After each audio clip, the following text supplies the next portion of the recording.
Hello, everyone. Good afternoon. Welcome to the fourth episode of the Healthcare Honchos, Italy's exclusive webinar series on US healthcare. I am Anish Khadia, the Chief Business Officer of Italy, and your host for today. I will hold on for a couple of minutes to let more of our audience members join in, and then I'll get started. While folks join here, that 8th anniversary balloon in your background looks wonderful. Thank you, Anish. Yes, yeah, it's my 8th full year here at Healthcare Carousel as the Chief Clinical Officer, and these moments are always moments of reflection. Where you get a chance to look back, I think, over your time and your career and what you're doing. And one of the practices I do, I'll just share when we're waiting for people to filter in, is I save all the thank you, gratitude emails and cards that I get. And on a yearly basis at this time, I stop and I read them just to reinforce to myself that you're doing good things, and that there has been moments of gratitude. It's real easy to toss the thank you card to the side when you're in motion, right, most of the time. And so I use a day like today to sort of stop and reflect backwards on the things I'm doing, and am I sort of on track for that? So yeah, it's a good day. But yes, you will see a balloon in the background as my team recognize me for my 8th year here at Healthcare Carousel. From our audience and from me at Italite, many congratulations on the 8th anniversary, and I love your process. Thank you. These are milestones in life that are always, very interesting to pause and, reflect. And I think your process is just terrific. Great. Thank you for that. All right, folks, we are 2 minutes in. Before we get started, a quick word about Italite. Italite is a travel bookings, expense reimbursement, and payments platform. We simplify life for healthcare providers when they travel. Several companies in the healthcare space use Italite to improve experience for their providers. Over the last 3 episodes, we've met several healthcare staffing leaders. Each of them have mentioned how provider burnout is a national problem. According to NSI's National Healthcare Retention Report, 317,000 RNs terminated their positions in 2023 alone. The nursing shortage, projected to exceed 1 million by 2030, was also exacerbated by the COVID pandemic. During this phase, RN turnover spiked to 27.1%. While it has come down to 4.1%, it remains a substantial challenge. In today's webinar, we'll delve into the causes of this high turnover rate, discuss the rising phenomena known as the silver tsunami, and share strategies for retaining the caregivers within your system. Today, I'm excited to welcome Earl Dalton, the Chief Clinical Officer of Healthcare Carousel, one of the largest staffing firms in Ohio. Healthcare Carousel is not just your regular staffing firm. They are a firm that greatly invests in the mental health of their contractors and makes sure their experience is never compromised. Earl is also one of the industry leaders and a vice president at NATHO, a forum that's dedicated to creating a clear understanding of travel healthcare throughout the healthcare industry. Earl, welcome to the webinar. Please tell our audience more about you and your professional journey.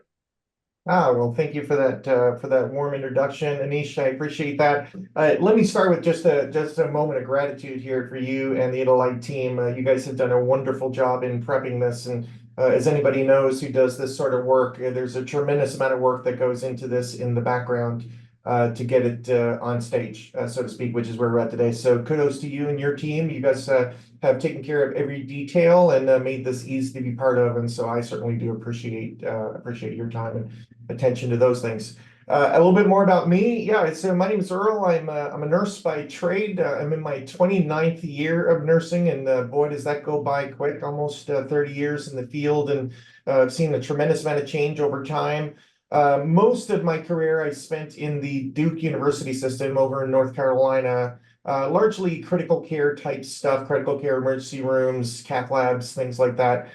where I really enjoyed my time taking care of patients and those sorts of things. But with anybody who has this kind of time in the same field, I moved into management roles and progressive leadership roles over time, and I've taken on several different things, and that has sort of led to my time here in Ohio, where previous to this, I was the director of emergency services over at TriHealth here in the city, one of the largest providers, and then had an opportunity to come to work sort of on the other side of the coin, I guess, and then joined this vendor firm, staffing firm, where we do both domestic and international nurses into the United States. So your typical domestic traveler that's moving around, we certainly are in that space and place travelers. We also are the #1 provider of international nurses into the United States. We recruit from over 60 countries worldwide and bring nurses into the United States.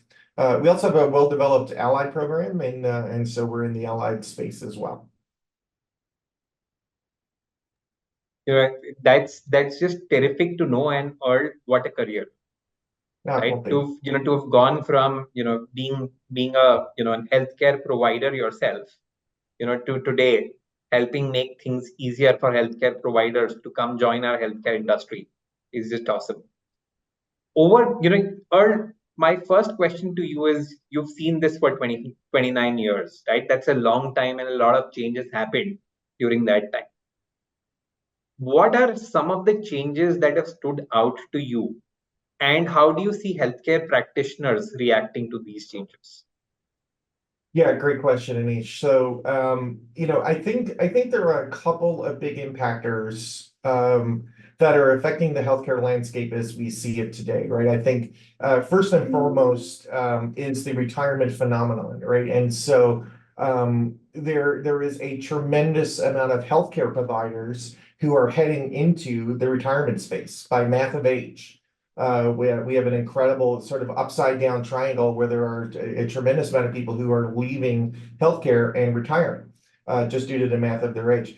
This phenomenon in the HR literature would be referred to as the silver tsunami, right? The retirement of the silver-haired folks. It really has a double whammy effect, right? Straight up, we have the loss of just pure labor force, right? There are people retiring, and that all by itself is creating shortage, right? A subset of this, which is incredibly impactful, is these are also the folks who have most of the wisdom, right? How to deal with the difficult patient and the difficult doctor and the difficult situation and all of these things, right? The young ones tend to look to the old ones to help us solve these problems. Well, these people are retiring and they're no longer there to ask. And so that is certainly creating a problem. The other problem that this is creating as sort of a reciprocal event is that what we know about people who are 65 years of age and older is that their requirement for healthcare is more. So these same people who are leaving positions in hospitals are then heading to the front door and lining up for procedures and care and management of their various ailments, right? And so these very people who are leaving positions are then helping create demand in hospitals on the front line. And so certainly from that perspective, I think we're seeing an incredible shortage. And if you look at the volume projections of demographics, no end in sight really until the early 2030s. This should crest at about 27, 28, somewhere in there, 2027, 28, and we'll start to move past the bit by the early 2030s. But so, if we look at it from a 2024 perspective, no end in sight, right, to what will continue to be not linear, but exponential retirement over the next, 5, 7, 10 years. That's crazy. Now, before I go further, further into our conversation, I recall from our, initial discussions, you had mentioned also about another phenomena, which was about the burnout of healthcare professionals, right? Aside from a chunk of these practitioners retiring, there was this other challenge of the burnout, or that churn because of burnout when it came to nurses in particular. What are your thoughts about that? Yeah, great question. So, if we just think about the pure demand of those of us left behind as we face this retirement phenomenon shortage, what's combined in there is generally what's referred to as the gig economy, where there's a lot of nursing turnover, right? It's actually not clear if they're leaving the industry altogether. But if you look at any hospital stats, right, depending on what you're reading these days, right, I'll quote the advisory board, somewhere between 24 and 27% turnover, where nurses are leaving positions and moving either to another hospital or another healthcare setting or those sorts of things. And so this is having a major impact on sort of the psychological well-being of those of us left behind. It runs up against a change that had been happening for quite some time in healthcare related to government reimbursement of patients. So instead of hospitals reimbursing on a per episode of care, where the more bandages and pills I can give you, the more money the government or an insurance company pays us back, the government moved to a single payment model per diagnosis. So, essentially, here's $100 for the heart attack. I don't care if this patient spends 10 days in your hospital or 1 day in your hospital. You're not getting more simply by doing more things to the patient, which used to be the reimbursement model for hospitals, which was very lucrative. Now it is a capitated set amount per DRG or per diagnosis in a hospital. What this has done is really moved care away from hospitals for the good patient, right, who's just got a bad knee and needs some surgery, and it's left the really complex patients behind in hospitals. So we've done nothing to improve the ratios, the amount of workload a nurse feels. To target nurses specifically, right? It's the same ratios really that we've been using since the 70s and 80s. Yet the patient now that is in the hospital is, on an objective measure, if you look at acuity scales, 3 to 4 times sicker, right, than they were. So if you look at a 5 patient assignment on a nurse med-surg unit, right, which the ratios there tend to be 1 to 5, 1 to 6. There are places doing it's 1 to 7, 1 to 8.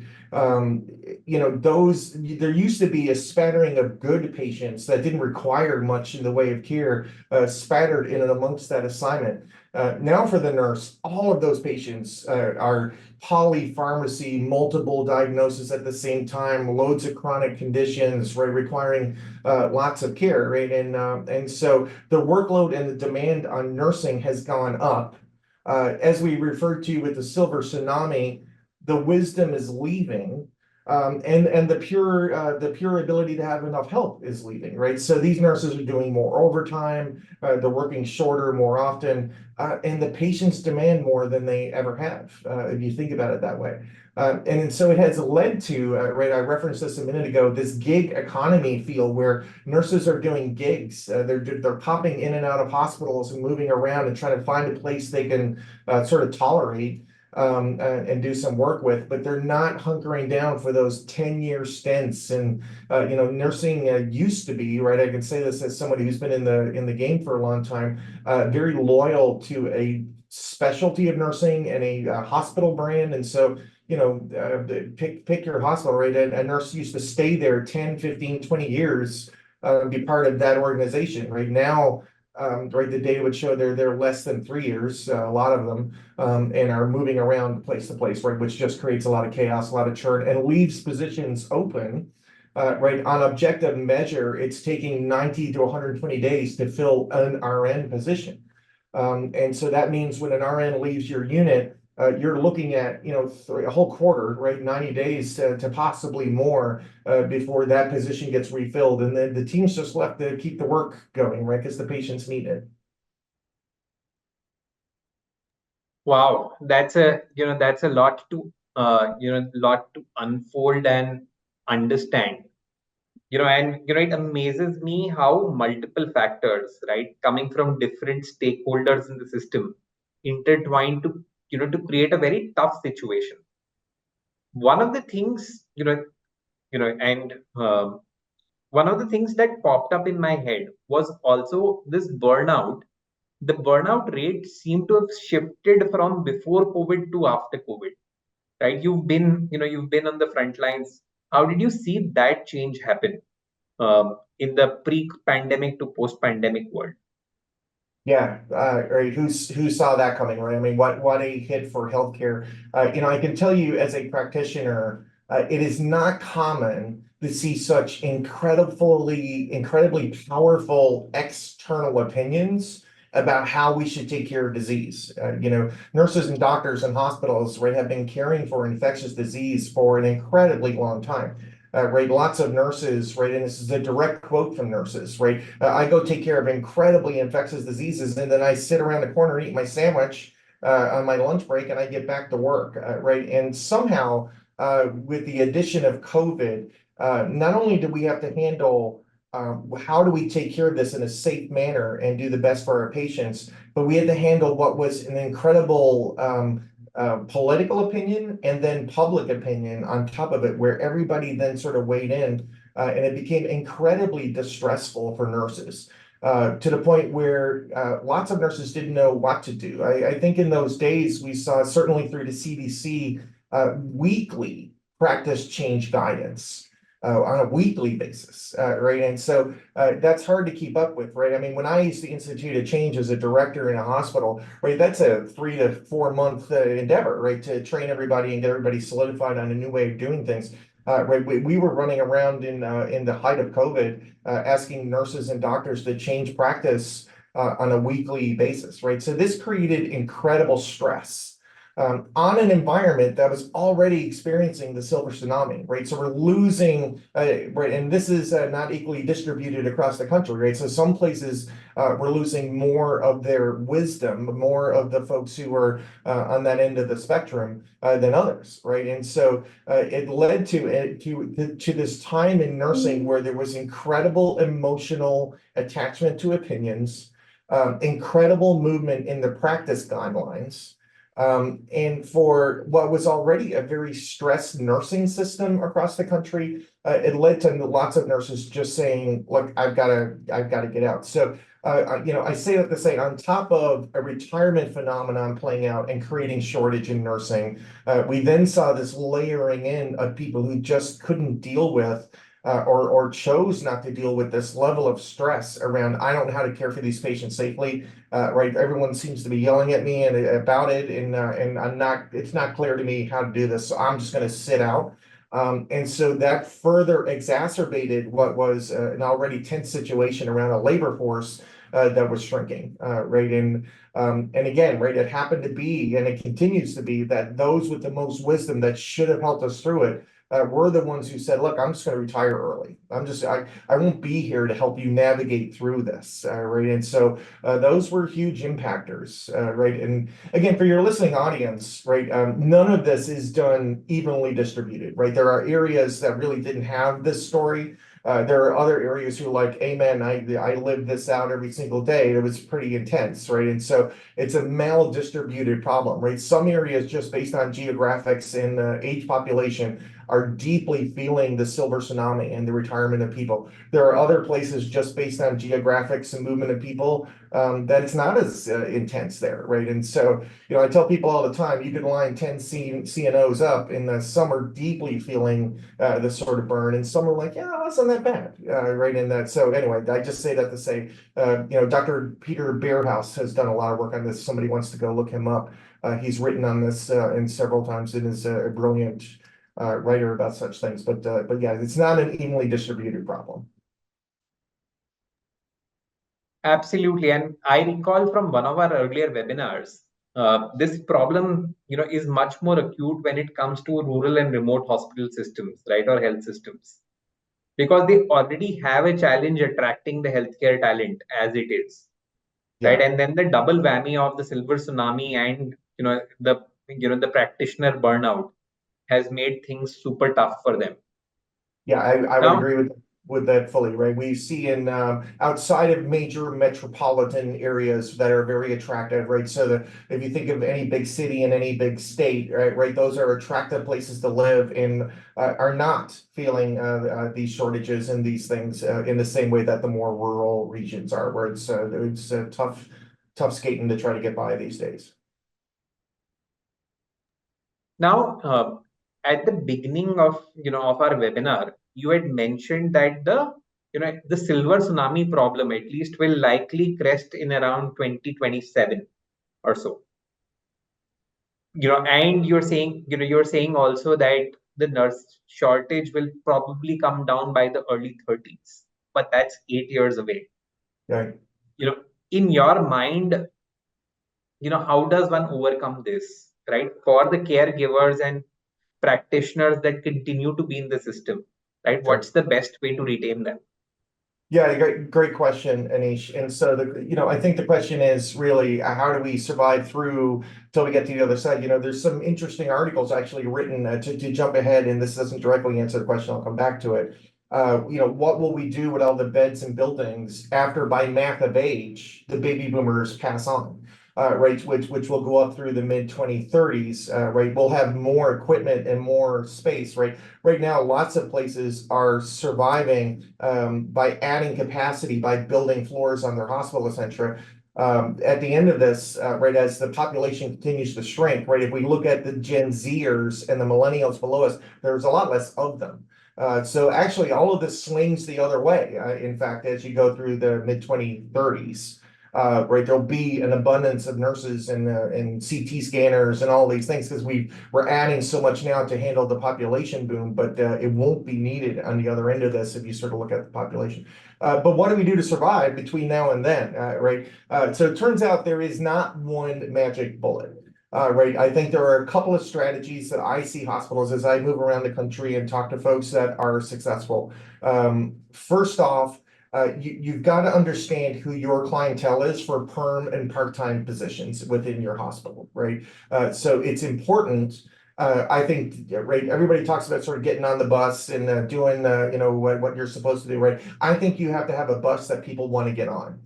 So I think job one, and hospitals are certainly responding to this, is to cater to a workforce in a way that makes them attractive. What does that look like? Well, you've got to have fair and competitive pay, benefits, time off packages for work-life balance, right? The employees are clearly telling us those sorts of things are important, right? People are concerned about their ongoing and development and support, right? And an employee that's invested in will stay. Right, an employee that is invested in will stay. And so what does that look like in your particular demographic, right? One of the things I challenge groups that I talk to you about are, have you looked at your applicant flow lately? And what are those people interested in, right? For example, if the nurses, if we just focus the conversation there, are young Zers, the youngest population entering the workforce, or young millennials, then they're less concerned about a 401k package, right? They're more concerned about paying off student loans and having enough money to go do the things they want to do for travel and have some fun, etc. Right? So have you tailored your message to the correct population, right? If in your region and zone it's a lot of boomers still that are applying to your hospital, right? Then you wouldn't be concerned with that. You'd be concerned with the latter, right? And so have you taken the time to sort of analyze who, when you reach out with positions and try to tailor it, who is your audience, right? And have you done some work on the demographics there to get the message right? So I do think strategy one is retain, retain, retain. And what does that mean specifically from you, right? And so, right, if you're listening and you sit in a boardroom, right, and you're surrounded by your brethren who are likely boomers, and you've tailored all of the benefits of your organization to boomers, well, I'm here to tell you, right, the Zers on the other end of that spectrum look nothing like what is attractive to a boomer, and are you really objectively looking at those sorts of things? So I think that's one sort of magic bullet. I think the other big one is in today's society, you have got to let in a partner to help you staff. Right, nobody staffs for the full gamut of where the staffing may stretch you, right? You sort of come to a medium point. Right, where you can handle most of the daily operations, but you'll have seasonality where there are points in the year where you're going to need more, and it won't make sense to hire perm positions for that. So there are lots of ways to get inventive around this, but the bottom line is that there's a multitude of staffing companies out there who have competency in this and can help you at save cost. right, to overcome the stretch points, right, the points in your seasonality and as the months flow by, that can help you overcome this in a very cost-effective way where you can add staff where needed, jettison them at the end of surplus times. And I can't think of a more critical time to be thinking about these things as we think about burnout, right? And the next thing is going to push your nursing team over the edge. Right, but there's a clearly defined cascade of things that happen when you leave a unit short of nurses, that tends to play out, and it leads to turnover and more turnover, right? What does this look like? It looks like, okay, so let's say we have a nurse that leaves. Now the rest of the team has to pick up the work. They're doing more overtime, et cetera, to cover the loss. This leads to a drop in quality because those nurses are working too hard. The drop in quality over time will get the attention of the C-suite and the leadership. All of a sudden, right, there's criticism of the unit and the leader. Right, this drops morale. What does drop in morale do? Leads to lower quality scores, lower customer satisfaction scores. Right, and this cycle leads to more turnover, right, where people either lose their job because you're sort of on a sinking ship, right, et cetera, right, and so not treating this as a very acute problem that needs direct attention quickly leads to this cascade effect. I see it all the time around the country, and it leads to more turnover, which leads to more of a bigger problem, right, and on it goes. So I think that plays out. Deb, I think you're noting there's a question there. We'll I save it think for the discussion. Deb's message for our audience is to drop in their questions in chat. Got it. Got it. So yeah, so I do think the two magic bullets are A, get your house in order, understand your audience, make sure you're catering to that group in a way that that makes sense and that provides value to the employee, because you're competing with everybody these days, right? Jobs are here and there, right? And then secondly, I think you have to have a contingent plan about what to do at the points where your staff would be stretched beyond what they can do. And how do you overcome such things? So a good staffing partner, I think, is critical in today's nursing. I think these are some terrific insights and pointers. Before I go further, one of the, I'm going back into our conversation. You mentioned Health Carousel recruits and brings nurses in from 60 different countries. Now, these are nurses that are coming into the States from very different backgrounds and cultural backgrounds and trends. What do you do to ensure this transition does not hamper their performance at duty? Because Sure. very often, as you mentioned, right, they are the lifesavers for the caregivers in many ways. Sure. Yeah. The peel that question back a little bit, Anish. Why international at all? Right. And so here's what I tell people, right? There's a limited resource of, if you just even localize this to travel nurses, right? What I see around the country is fierce competition for these travel nurses, right? There are not enough travel nurses in the United States to cover the need, right, from one side of our country to the other. And so what it leads to is these bidding wars and right, heavy competition between hospitals trying to get a local traveler to go to their organization over this organization, right? So what about if you didn't play in that game at all, and you dipped from another bucket entirely, right? This international pool. Right, the competition is way less fierce. You get a very competent nurse at the end of the day from another country, and you don't have to play out these bidding wars that happen as we sort of look at all over the country, right, for domestic travel help. And so I think that's one of the big advantages of maybe moving to an international solution and all. But then more directly to your point is, how do we ensure that these people come, right, with all these varying backgrounds, that they're adequately prepared to do nursing in the United States, right? And so I can say this as Health Carousel is the #1 international provider of nurses into the United States. We've been doing this since 2004. We have incredible competency in bringing these nurses into the United States.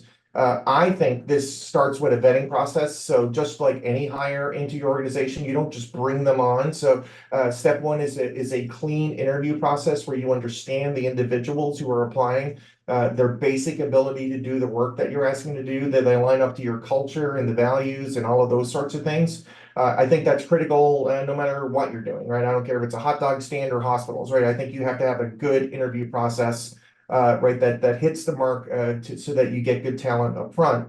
I think the second piece that's really important to this is the prep process that you're going to use to bring someone into the United States. So we have a couple of different modalities, but I would, what I would say is that it takes a period of years to immigrate to the United States. There are a lot of check boxes that the government makes from an immigration perspective. So I look at all of that time that someone is going through their immigration process as sort of free time, bonus time, where I can be training them.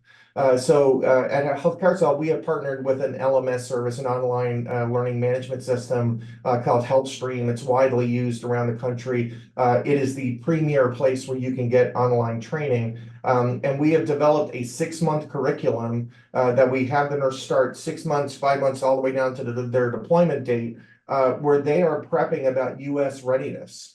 So they learn about U.S. Nursing governance and HIPAA laws and all of the things that they have to do to practice their brand of nursing in the United States.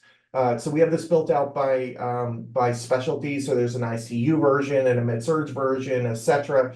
And all of the nurses go through a curriculum that they must complete top to bottom to be able to come to work in the United States on the other end. So the dual processes for a nurse overseas is they're going through immigration work where they have to do fingerprinting and background checking and all these things that you have to do to come to the United States. And then separately than that, they are working with my clinical team here at Health Carousel and running through what is a pretty, it's a pretty intensive program where they learn about all of the pieces that it takes to do U.S. nursing. It is my goal that when a nurse arrives to the United States, they are prepared enough to start a hospital orientation. And I think that's important because hospitals all have a unique footprint. They all have a unique sort of way that they approach care. And so what I don't have is that somebody who is just ready to go fully practice, right? An important next step after they arrive in the United States and get to the hospital is that hospital orientation. But I certainly do make sure that they're ready to receive that orientation, much in the same way any American nurse who comes to their hospital would. Right, and that there's some period of orientation and learning where things are and how they do it in that particular hospital. They are then freed from the orientation and able to move forward and just take care of patients on their own. That's super insightful, and I think that sounds like a recipe that many health systems and other nurse staffing companies can learn from. Thank you for sharing that all. Just to conclude, in this conversation, I think I personally have benefited from your encyclopedia-like knowledge of nursing overall, and how nursing and the healthcare environment in the US is changing. To conclude, what would be the 3 things that you would want to leave for our audience? Sure. Yeah. And I've had some time to think about this question. I think there really are 3 things. One, hospitals are learning to work within a gig economy. And so, what environment are you creating to try to extend that gig economy piece where nurses go back to sort of being loyal and to stay at one organization? I think it's key that you understand your membership. Right. And again, so I don't think it's about sitting around a boardroom with like people maybe within your generation. Right. There's a lot of places now that are doing things like reverse mentoring, where they are asking the really young to mentor the more senior members of the team on how the new day sort of thinks about it. And I think that's going to continue to be important. So understanding your audience within this gig economy environment, I think, is key. Secondly, right, we've talked a lot about mental health. Right. And so I would inventory, if I was a hospital, what are the mechanisms, what are the interventions we're doing to ensure people's mental health? Because boy, it's tough out there. Right. It's tough on nurses for all the reasons that we talked about, right, doctors on out. And so how are they taking care of each other? How are we taking care of them? Right, and there's been an explosion of innovative solutions, right, between online and virtual management, etc., right, of someone's mental health. But It's an incredibly important piece. We're seeing lots of people exit nursing, right? One of the questions I get that we haven't really talked about today is where are those people going, right? It turns out lots of healthcare people are going on to open wellness businesses. Whether it's yoga studios, meditation, etc. But it just sort of highlights the connection to well-being, that mental well-being that we're seeing play out there. And then thirdly, it's just right in a shrinking labor market where let's agree the wisdom becomes less just due to the retirement phenomenon. How do you maintain access to the wisdom? And how do you maintain reducing the workload on the existing people that are left behind? And so there are many innovative different ways that folks are trying to do this, right, through virtual nursing programs, the use of AI so that you can mine the data easier and not have to work so hard, and you can free up that resource to go help out on the patient care side. Right, I probably could spend another whole hour just on that. If you haven't, I think I throw out there a tidbit around hackathons. If you've not seen these play out, but these are wonderful places. Nurses are being gobbled up into hackathons around the country. In fact, around the world, if you get into a bigger subset, where people are coming together from different disciplines and coming up some really inventive ways to help reduce the burden of work on those of us left behind, so that they can really focus on the important stuff. So I think those would be my three things, right? How do you sort of work inside the gig economy and understand your crew and make sure that they're engaged to the work you're doing? Continue to work on mental health. It is as big a problem now as when the literature around this first came out about a year and a half ago, right? Even though the literature is dying down a little bit, it is still just that kind of a bigger problem. I employ about 3,000 nurses, and I get a chance to talk to lots of them. Mental health is still a burning issue that I spend a lot of time thinking about. And then innovate. Right, I think those would be certainly to park it there, Nish. I think those would be my three takeaways. Thank you so much for that.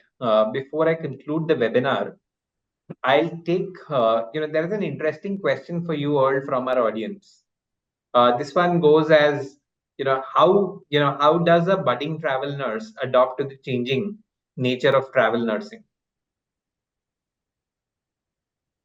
Anish, I'm gonna have you repeat the question. I'm gonna see if I Sure. can.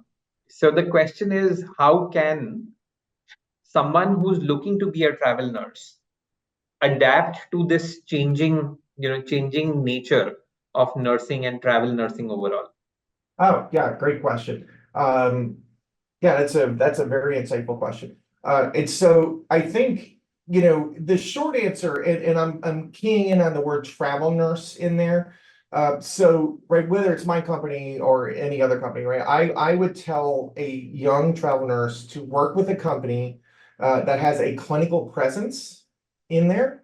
And I think that's important because if you can talk to the clinical presence at the organization, right? For example, at Healthcare Carousel, right, I've got a team of 13 board certified master prepared nurses that report to me, and they are looking at the trends across this country literally by building, right? So they understand the ins and outs of all of these hospitals that we are partnered with and do business with. So if I was a young travel nurse and I was reaching out to organizations, after I sort of had a sense to work with a recruiter and understand the limits of the places I could go, I would then say, hey, listen, connect me to your clinical team. I just want to have a talk about what are they seeing at these facilities? What does a nurse need to survive at these particular places? Right, because the truth is, directly to answer the question is that it changes based on the building, right? But I have questions around, are people getting injured there? Right? Do people survive the assignment all the way through and feel, in fact, enlightened by it, right? Right? There's no reason why you're not enjoying the assignments that you're on. And so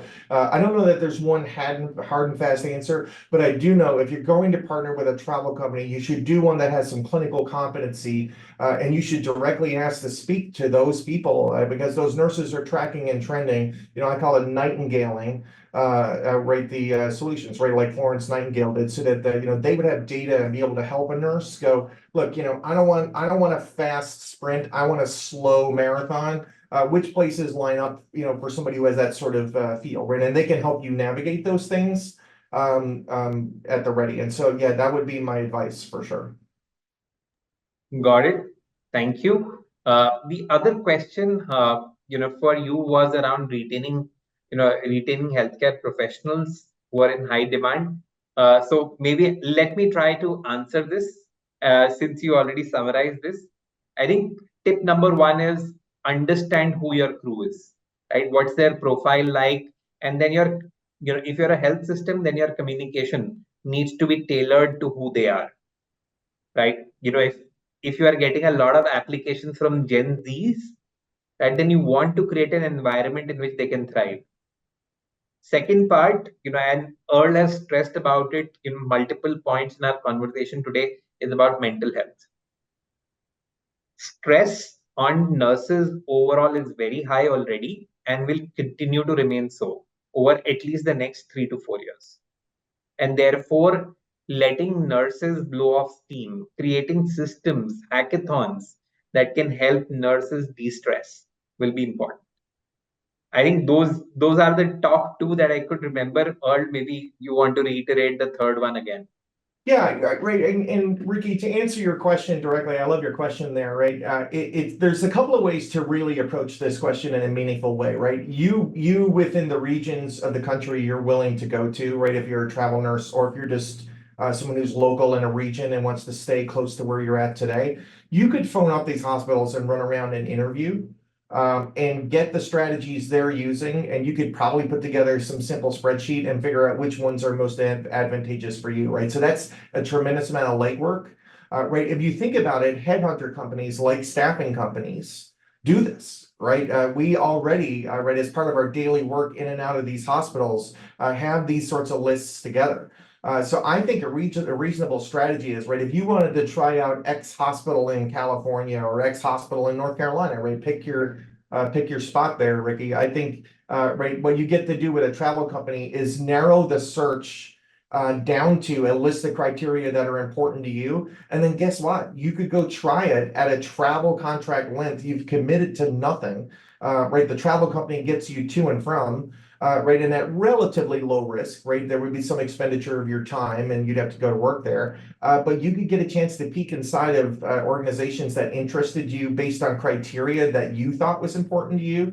And see which one fits, right? I see lots of nurses who don't intend to travel as a career path, but are trying out different states, different locales, right? They're doing it really almost on the cost of the travel companies, right? And parachuting in and trying places out and then parachuting out if they don't like it because they have no commitment beyond that, right? And so, again, I think you can do that work on your own, right? I do believe you can phone places up and interview and tour and those sorts of things, right? It's just, right, are you willing to do the legwork? Or, right, you could plug into these headhunter firms, right, these recruitment firms, and that work's been done for you. Right, I think you can quickly get to a list, right, with their criteria, right? You would have someone working for you, right, to narrow a list down, and then you literally could try those places on short length contracts with no commitment periods. And simply make money and get a chance to experientially try those places out. So if I was doing it, and if I understand your question correctly, right? If I was in high demand and had a high level skill set, right, and some years of experience, I would test the market, right? Which again, you can do on your own, right? Just a lot more legwork to it, or you could test it through, right, a staffing company that you like, and I think that would be a very reasonable approach.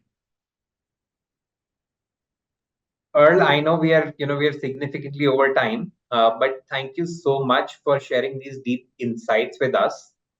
I'm sure our audience has enjoyed hearing you. So thank you for that. Absolutely. Audience, thank you for listening into us today. I hope you've been able to gain valuable perspectives on nurse retention, nursing overall in the years to come. We have an exciting webinar coming up in July, so stay tuned for that. And hopefully we'll be back with Earl again later this year and tell you something more about nursing and healthcare. Thank you. Have a pleasant day ahead. Thanks, everyone. Bye now. Thanks, Earl. Have a great day.